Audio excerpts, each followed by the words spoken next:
Ottoni, ele que está acompanhado da nossa eterna vereadora, professora Geli Sanches.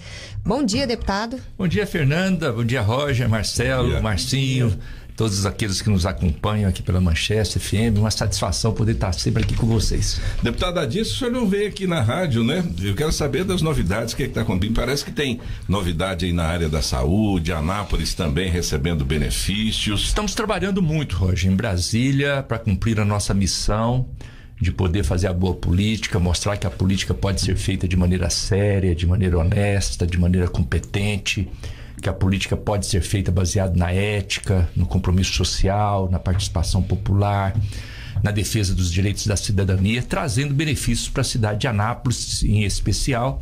Esse é o nosso compromisso com o estado de Goiás e com a nossa cidade de Anápolis. E nesse sentido, realmente tem boas notícias. Nós trabalhamos muito em Brasília nesses últimos anos para podermos garantir investimentos em obras estruturantes que Anápolis estava faltando desse investimento do governo federal. Nos últimos 6 anos, o governo anterior, nós não conseguimos ter uma obra sequer para falar assim, essa obra é do governo federal inaugurada na cidade de Anápolis. Não houve. Então agora estamos trabalhando e viabilizando para este ano de 2025 já, recursos já disponíveis do governo federal, do governo do presidente Lula na área da educação, para construirmos uma creche e uma escola de tempo integral na cidade de Anápolis. E na área da saúde, 2 unidades básicas de saúde e também uma policlínica. Tudo recurso do governo federal, fruto do trabalho nosso lá em Brasília, acompanhando, tentando agilizar essas questões. Isso é recurso do PAC, o Programa de Aceleração do Crescimento. Então trabalhamos muito no ano de 2023 e no ano de 2024 para viabilizar esses projetos e garantir os recursos e garantir a seleção da cidade de Anápolis para essas obras, porque não tem recurso para o Brasil inteiro. Então, os municípios se inscrevem e a gente trabalha a seleção. Conseguimos selecionar a cidade de Anápolis. Uma creche, uma escola de tempo integral, 2 unidades básicas de saúde e uma policlínica. Agora, o nosso trabalho é aqui em Anápolis para, junto à administração municipal, nós agilizarmos todo o processo, que você sabe, obra tem que fazer a licitação, tem que acompanhar, tem que ver a documentação. Então já está nesta fase, na fase final da licitação para início das obras. Com a agilização, e nós estamos acompanhando isso junto à administração municipal, nós queremos que todas essas obras, veja você, todas essas obras ao mesmo tempo, uma escola de tempo integral, uma creche, 2 unidades básicas de saúde, uma policlínica, tudo começando este ano, e nós queremos que já entremos o ano de 2026 fazendo inaugurações, entregando benefícios para a comunidade anapolina. Quer dizer, então todos os recursos já estão alocados? Alocados, tudo recurso do Programa de Aceleração do Crescimento, o novo PAC, e que nós acompanhamos desde o início. Como eu disse a você, 2023 nós montamos o programa do PAC, garantimos os recursos no orçamento, foi votado isso. Aí entrou em 2024 o processo de seleção dos municípios que poderiam. Os municípios se inscreveram naquilo que interessava a eles e depois houve uma seleção. Agora nós já estamos na fase da execução. Agora depende mais dos municípios, porque da parte do governo federal, do meu trabalho em Brasília, tudo já está encaminhado. Quer dizer, eu acredito que isso faz parte do trabalho do deputado, né? Tá nos gabinetes e correndo atrás de oportunidades e tal, pensando e pescando daqui e dali. É verdade. E além disso, Roger, trabalhando também muito aqui em Anápolis e andando o estado todo, só para você ter uma ideia, nós estamos entrando agora no mês de junho, eu já visitei 142 municípios no estado de Goiás, só esse ano. 142 municípios. Para quê? Para estar perto, para poder ouvir, conhecer a realidade, e aqui em Anápolis mais ainda, né? Eu tiro pelo menos 2 dias da semana para fazer visitas, para andar, para poder conversar com as lideranças, para ir no local, lá no bairro, para conhecer aquilo que está acontecendo, as necessidades do local, né? Então é assim que nós trabalhamos. Estive agora no sábado, por exemplo, ficamos o dia todo no sábado na região do bairro de Lourdes. Visitamos lá mais de 30 lideranças em 7 bairros ali da região, inclusive visitando lá o local onde nós vamos fazer a escola de tempo integral, né? Ali no Residencial Under, você conhece bem, ali aquela então ali vamos ter a escola de tempo integral. Então eu faço esse trabalho de maneira permanente, lá em Brasília, atento nos ministérios, visitando, como você disse, aproveitando as oportunidades, sabendo o que tem, o que pode trazer, e aqui também trabalhando para poder agilizar todo o processo. Em relação à construção de moradias populares, deputado, tem algum projeto do governo aqui para Anápolis? A gente sabe que o prefeito Márcio Corrêa diz que tem intenção de construir algumas milhares de moradias aqui na cidade, mas ele mesmo já disse que depende ali de parceria com o governo estadual e o governo federal. Como é que está essa situação? Esse é um programa muito importante do governo federal. É o programa Minha Casa Minha Vida. Aliás, é um programa que foi iniciado lá no primeiro governo do presidente Lula, um programa de sucesso que construiu mais de 3 milhões de moradias no Brasil. Infelizmente, no governo anterior, eles acabaram com esse programa Minha Casa Minha Vida, criaram um programa no lugar chamado Casa Verde Amarela, que não fez nem Casa Verde, nem Casa Amarela, não aconteceu nada no sentido de casa popular. Com agora o retorno do presidente Lula, o programa Minha Casa Minha Vida, ele retornou. E esse programa está em franca atividade. E ele está, Fernanda, à disposição dos municípios.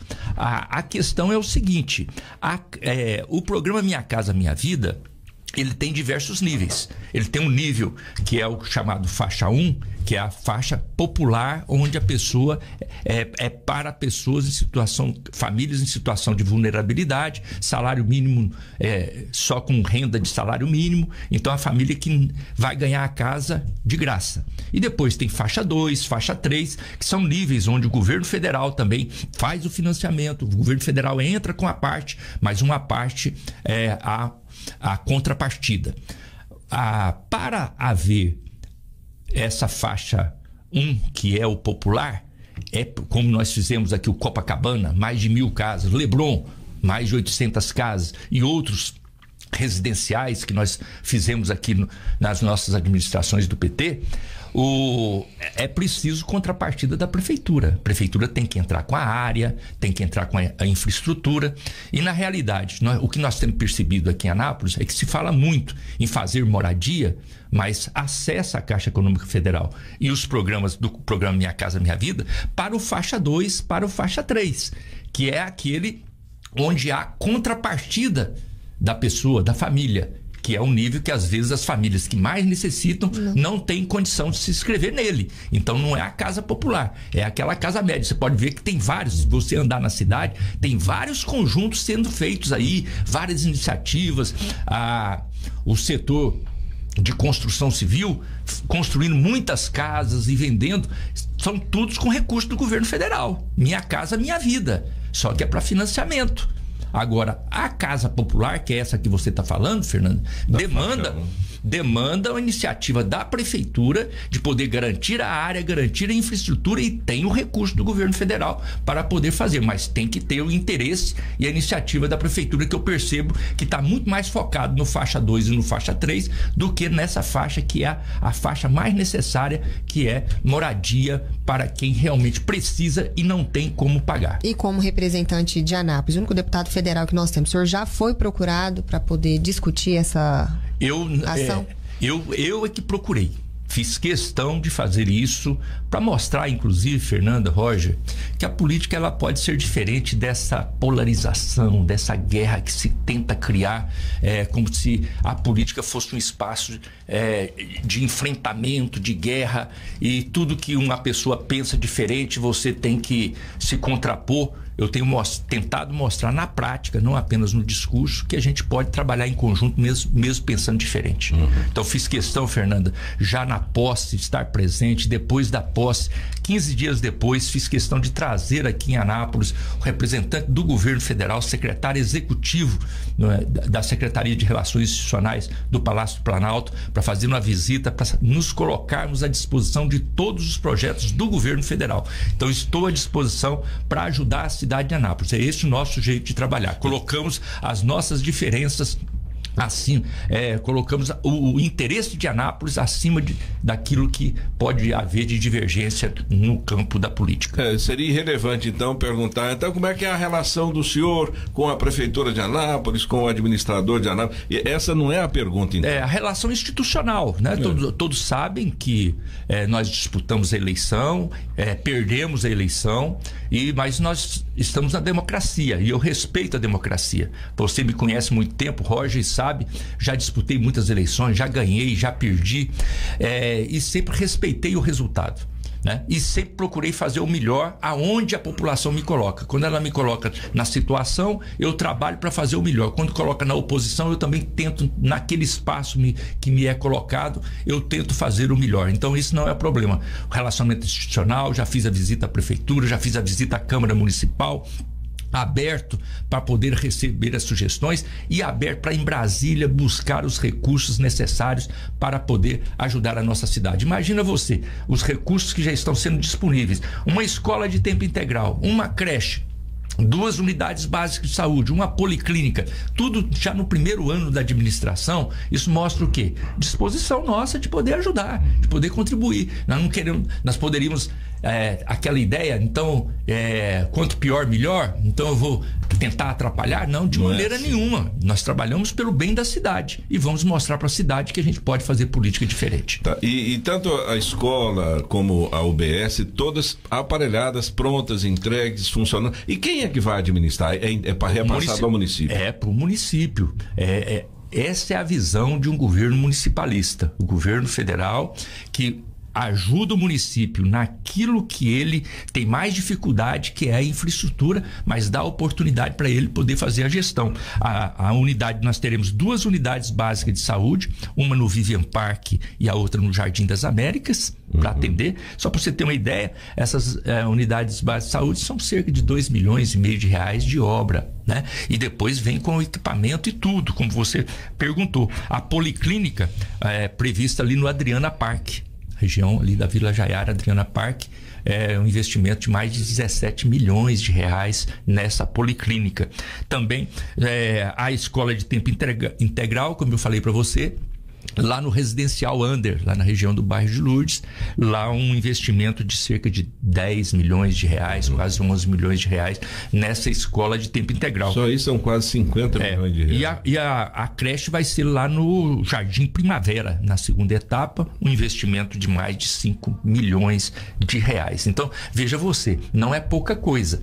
Isso já foi trabalhado na administração anterior. Nós fizemos seleção, o PAC foi em 2023 que nós viabilizamos o orçamento, 2024 a seleção, e agora 2025 as coisas começam a acontecer com recursos do governo federal e do nosso trabalho em Brasília. 8h18, nós vamos para o intervalo. Nosso ouvinte continua sintonizado aqui no jornalismo da Manchester. O deputado federal continua aqui com a gente. Pedindo licença aqui para o deputado. Nós temos outras perguntas aqui para trazer para o senhor, deputado. Já a gente volta, 8h18. Você está ouvindo Atualidades Manchester, as notícias de Anápolis, com a credibilidade para levar até você tudo o que acontece na nossa cidade. Atualidades Manchester, Manchester FM. Manchester, Manchester FM.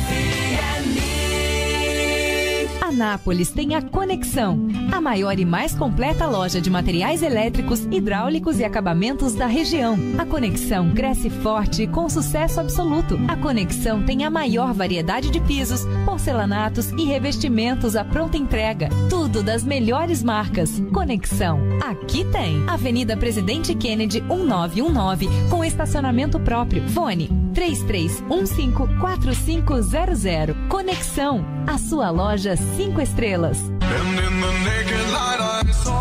Venha conferir a mega promoção de inauguração da Ótica Bom Jesus, o melhor preço de Anápolis. Toda loja com 50% de desconto, isso mesmo. Óculos de grau, lentes e óculos solares com 50% de desconto. É imperdível. A Ótica Bom Jesus fica na Rua Engenheiro Portela, número 161, em frente à Praça Bom Jesus. Telefone 993649161. Manchester, sempre com você. Rodízio de carnes nobres no almoço e grande variedades de pizzas no jantar já é marca registrada da Churrascaria e Pizzaria Candeeiro. E neste mês tem promoção. Ouça aí, rodízio de pizzas de segunda a sexta a R$ 39,90 e sábado e domingo R$ 47,90 por pessoa. É seu aniversário? Venha comemorar conosco com preço promocional. Estamos esperando por você. Candeeiro, excelência nos serviços e nos detalhes. Avenida Brasil Sul, fone 33140256. Todo mundo sabe que o Fujioka Distribuidor tem produtos das maiores marcas à pronta entrega e tudo pelo menor preço garantido. Mas você sabia? O Fujioka Distribuidor tem descontos para CNPJ. No Fujioka Distribuidor, quem tem CNPJ compra mais barato e pode faturar mais. Ar-condicionado inverter Grid 9.000 BTUs no CPF 2.799 e no CNPJ só 1.999 à vista. Fujioka Distribuidor Anápolis, na Avenida Brasil Norte, número 360. Manchester, sempre com você.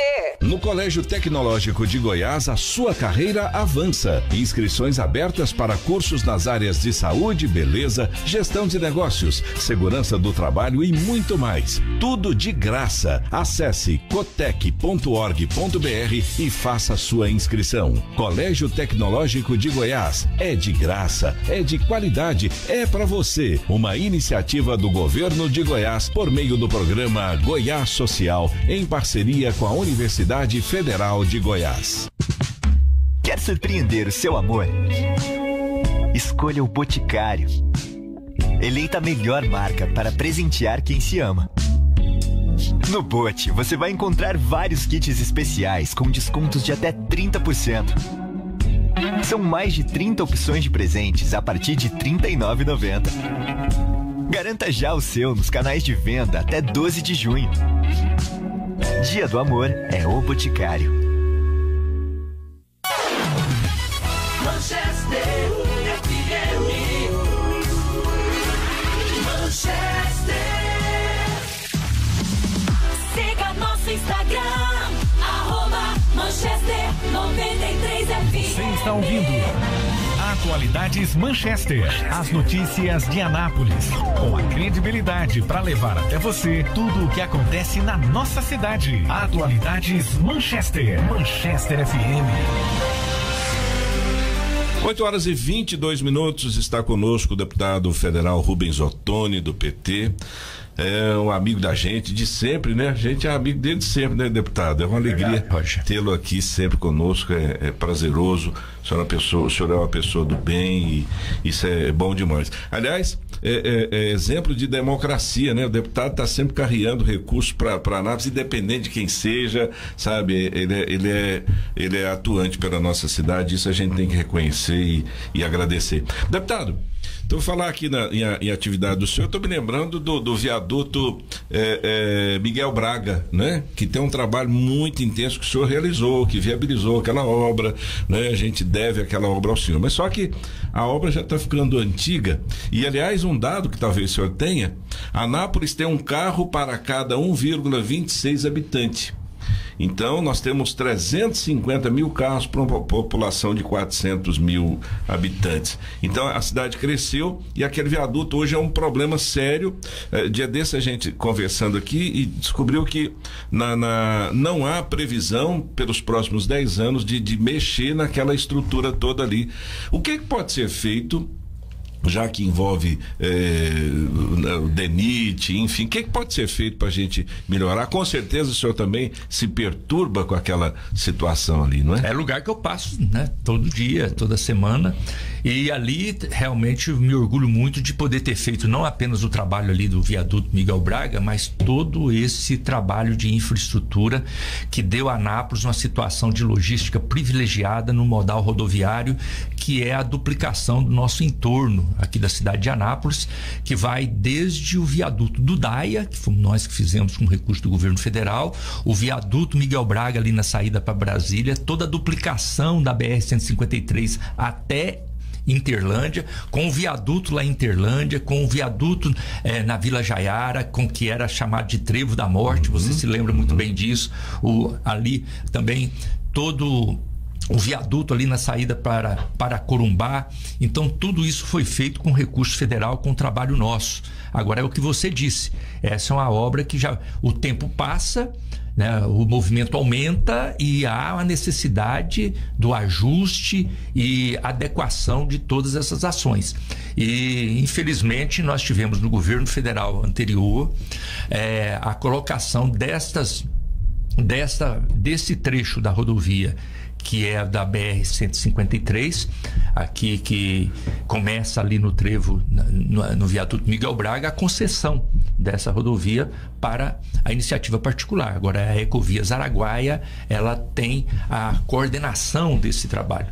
E nesse contrato que foi feito com a Ecovias Araguaia, ela ficou com a responsabilidade de fazer as adequações em todo esse trecho, entrando aí o viaduto Miguel Braga e também o viaduto do Recanto do Sol, saída ali para a base aérea, que é outro ponto de estrangulamento muito grande.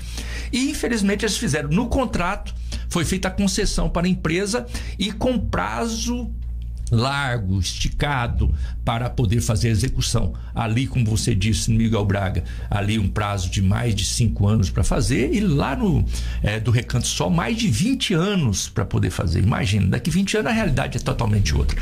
Aí você me perguntou, o que pode ser feito? Que é isso? Não adianta reclamar. Nós temos que trabalhar com a realidade. Eu tenho trabalhado junto agora à ANTT, que é a Agência Nacional de Transporte Terrestre, que é quem coordena e acompanha, supervisiona as empresas concessionárias que têm responsabilidade em ações federais.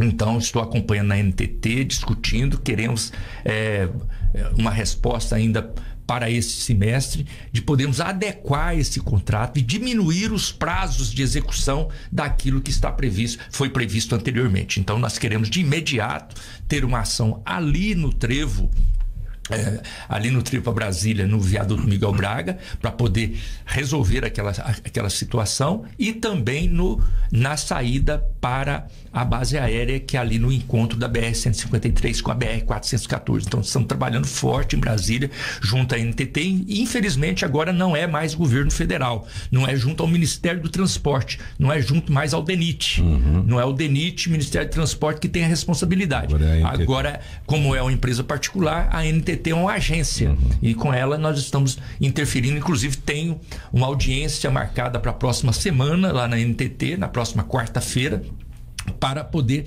buscar a resposta dos pedidos que eu encaminhei. E um deles é a pergunta diante da dificuldade, da necessidade, qual seria a possibilidade de diminuir o prazo de entrega, de execução dessas obras que são consideradas urgentes ali no trevo Miguel Braga e também na saída para a base aérea.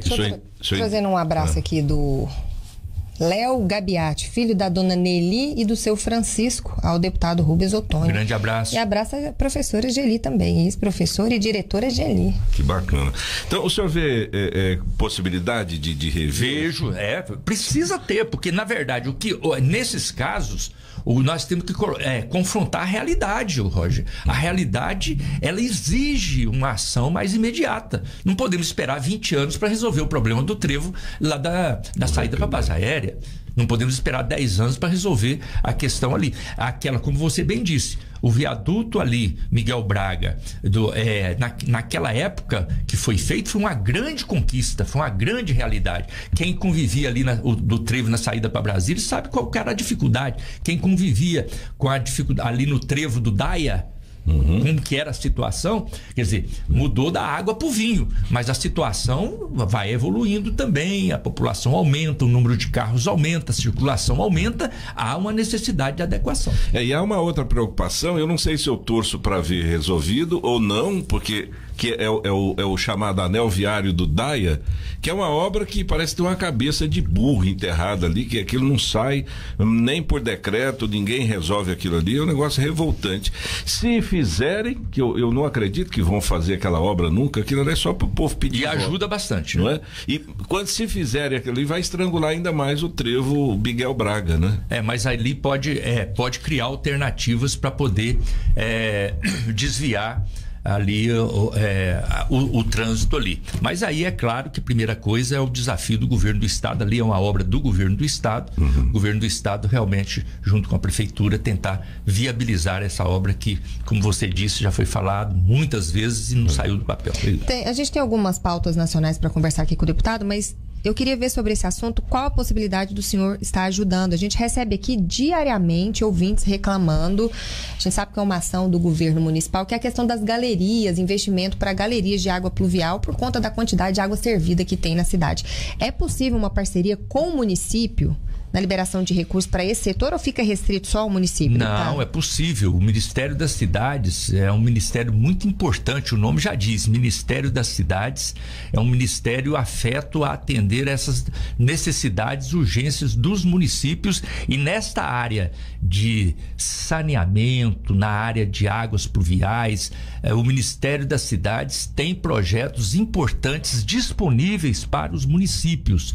Então aí é o caso do município acessar os programas do governo federal através do Ministério das Cidades e aí acessando, fazendo os projetos, fazendo a inscrição, e nós podemos inclusive acompanhar isso em Brasília com o maior prazer, porque nós queremos ajudar a cidade de Anápolis. Esse é um pedido que eu trago até de centenas de ouvintes, né, Roger? Que diariamente estão mandando vídeos, fotos e pedindo assim realmente socorro, porque se trata realmente de saneamento básico.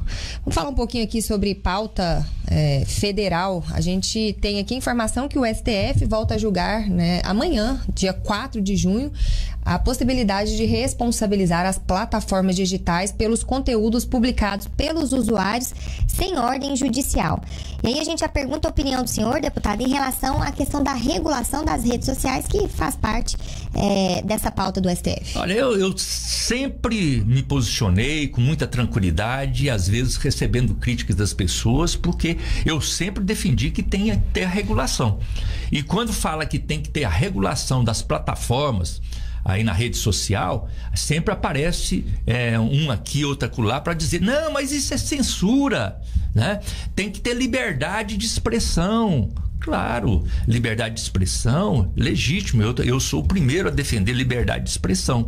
Agora, é aquela velha história, o meu direito vai até onde começa o direito do outro. Eu tenho direito de dizer o que quiser, mas eu tenho que me responsabilizar por aquilo que eu digo e por aquilo que eu faço. Não é assim na vida real, no dia a dia? Aonde eu vou, eu posso falar o que eu quiser. Agora, se eu fizer uma coisa errada, eu tenho que pagar. Agora, na rede social, não. Na rede social é terra de ninguém, é onde as pessoas ficam valentes, né? Porque na rede social, lá ele pode falar o que quiser, de quem quiser e fica por isso mesmo. Não é possível. Agora, como é que você controla isso? Você controla regulando, e quando a gente fala regulando, não é censurando, é tendo, a palavra regular é regra, ter regra para ser atendida e ser seguida por todos aqueles que coordenam, porque as plataformas digitais, elas são um negócio, elas são uma empresa, elas estão ali para ganhar dinheiro. Então elas não precisam ser reguladas, elas podem ganhar dinheiro do jeito que quiserem, ganhar dinheiro à custa da difamação, à custa da mentira, da enganação. Não pode confundir, né, deputada, a questão da censura com a regra, né? Claro. É porque o grande problema é o seguinte, né? Tá, você tem liberdade de expressão, mas você sabe o que você está exprimindo? Essa que é a pergunta que não fazem, né? Não, e que todos tenham a liberdade de fazer o que quiser, desde que tenham a coragem. Já é corajoso de falar o que quiser, seja corajoso também para assumir a responsabilidade.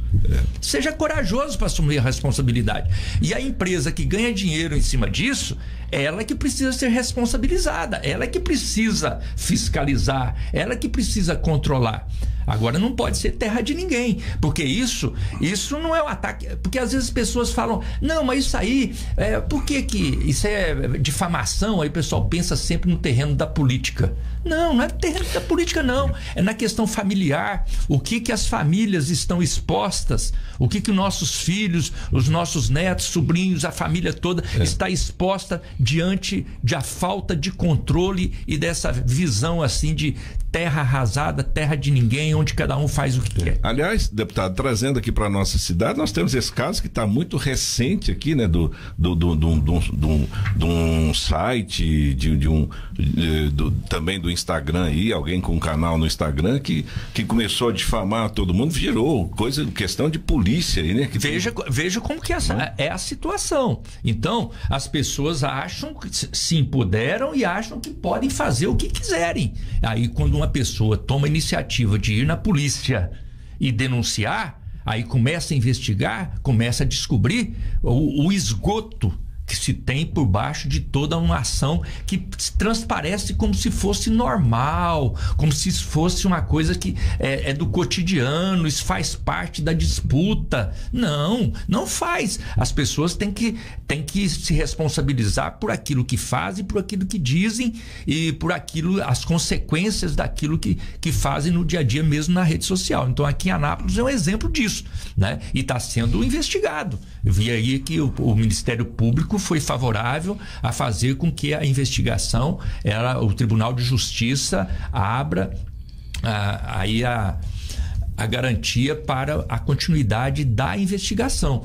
Que possa ser ampliado, inclusive. Exatamente. Então, essas questões precisam ser assim. As pessoas têm a liberdade de fazer o que quiser, a liberdade de expressão, mas tem que ter também a coragem de assumir as consequências daquilo que faz, daquilo que diz. Bom, o ministro André Mendonça havia pedido vistas, né? E o Supremo Tribunal Federal abre a pauta de julgamento do plenário agora em junho com a retomada da análise de 2 recursos contra normas do Marco Civil da Internet. O julgamento está previsto para essa quarta-feira. O senhor acha que aí a gente já começa a criar... Eu espero que sim, né? Eu espero que sim. Eu espero que numa ação aí do Supremo Tribunal Federal e também do Congresso Nacional, a gente vai entendendo os limites. Como a Fernanda disse muito bem aqui, não se trata de discutir, porque censura, nada disso, pelo contrário, se tem alguém que defende liberdade de expressão, sou eu. Agora eu defendo e a gente tem que defender até as últimas consequências da liberdade de expressão, mas tem que exigir daqueles que usufruem da liberdade de expressão a coragem também de assumir as consequências daquilo que faz, daquilo que diz. Pelo menos entender que tem responsabilidade naquilo que você disser. Porque na hora que entender, ele vai também se organizar e vai ter os seus limites, vai ter a fronteira até onde que ele pode ir, que você vai até onde começa o direito do outro. Exatamente. Deputado, é tanto assunto aqui, mas a gente precisa de encerrar. Eu queria agradecer demais a presença do senhor. Mais alguma informação que o senhor queira trazer? Não, eu estou muito feliz aqui de poder participar com vocês. Quero aqui parabenizar vocês por esse excelente trabalho de jornalismo que vocês fazem. Um jornalismo que investe na boa informação, na oportunidade das pessoas de poderem trazer o trabalho que tem sido realizado para a cidade. E é isso que nós precisamos nos dias de hoje.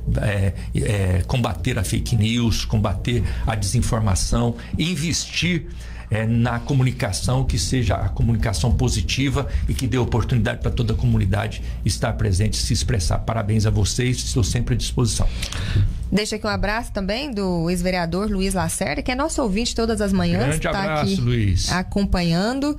E eu também já me despeço da professora Geli, que vai dar um alô aqui aos nossos ouvintes, um alô pra gente também, né? Obrigada pela presença sempre aqui com a gente. Bom dia a todos. Sempre bom poder participar de um jornalismo sério aí, do comprometimento de vocês com a cidade de Anápolis. Então, parabéns a todos e bom falar aos ouvintes aqui, tá? Um abraço a todos. São 8h38.